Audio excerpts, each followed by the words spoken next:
All right, we'll go ahead and get this committee meeting started. I'd like to welcome all the viewers in the audience from your hibernation. Good to see everybody here today.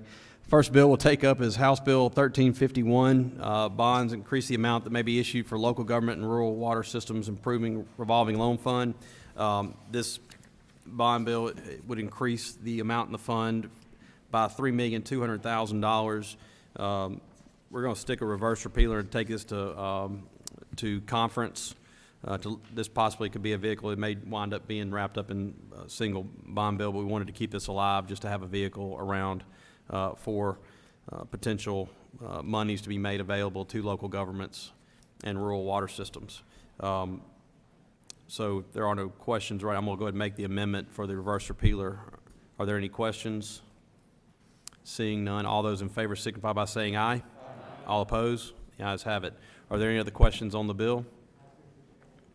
Motion is titled sufficient to pass as amended. All those in favor signify by saying aye. All opposed? The ayes have it. That bill will be reported out. Next bill is House Bill 1356, revised deduction for depreciation, certain aircraft. We'll recognize Senator Boyd to explain the bill.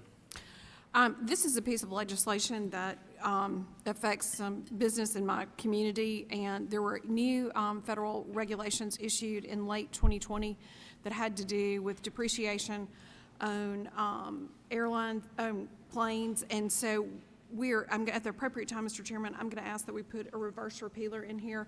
We're still working with DOR to ascertain what the cost of all of that will be.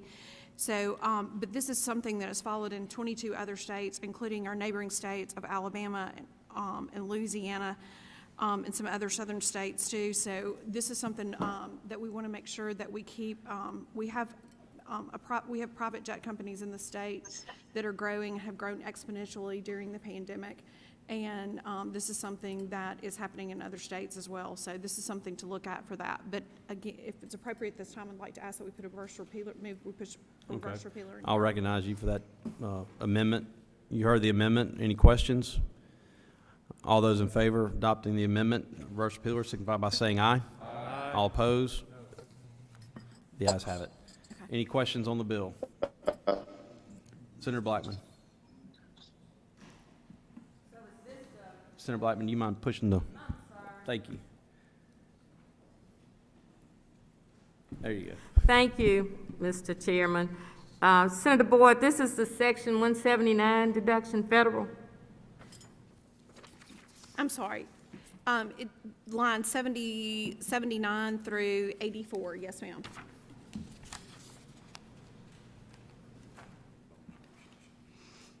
And so this will allow for the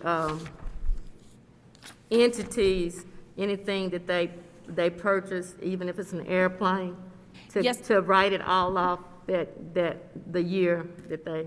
Well, and it would match what we're looking at is the feasibility of it matching the federal. I can't hear you. I'm sorry. What we're looking at is the feasibility of it matching the federal schedule. The IRS issued new regulations on this in October of 2020, and we're looking at the feasibility of this and what the cost would be to the state. And again, we've got a reverse repealer in here so we can get some more information on this. Thank you. It's my understanding, I believe they can do it in 5 years now, and this is just match it to the federal guidelines where they can do it sooner, but they have bonus depreciation. The 179. Yes, ma'am. Thank you. Are there any other questions on the bill? Seeing none, is there a motion? Todd. Motion is title sufficient to pass as amended. All those in favor signify by saying aye. Aye. All opposed? Aye. All right. The ayes have it. That bill will be reported out. Motion rise and report. All those in favor say aye. All opposed? Aye. The ayes have it.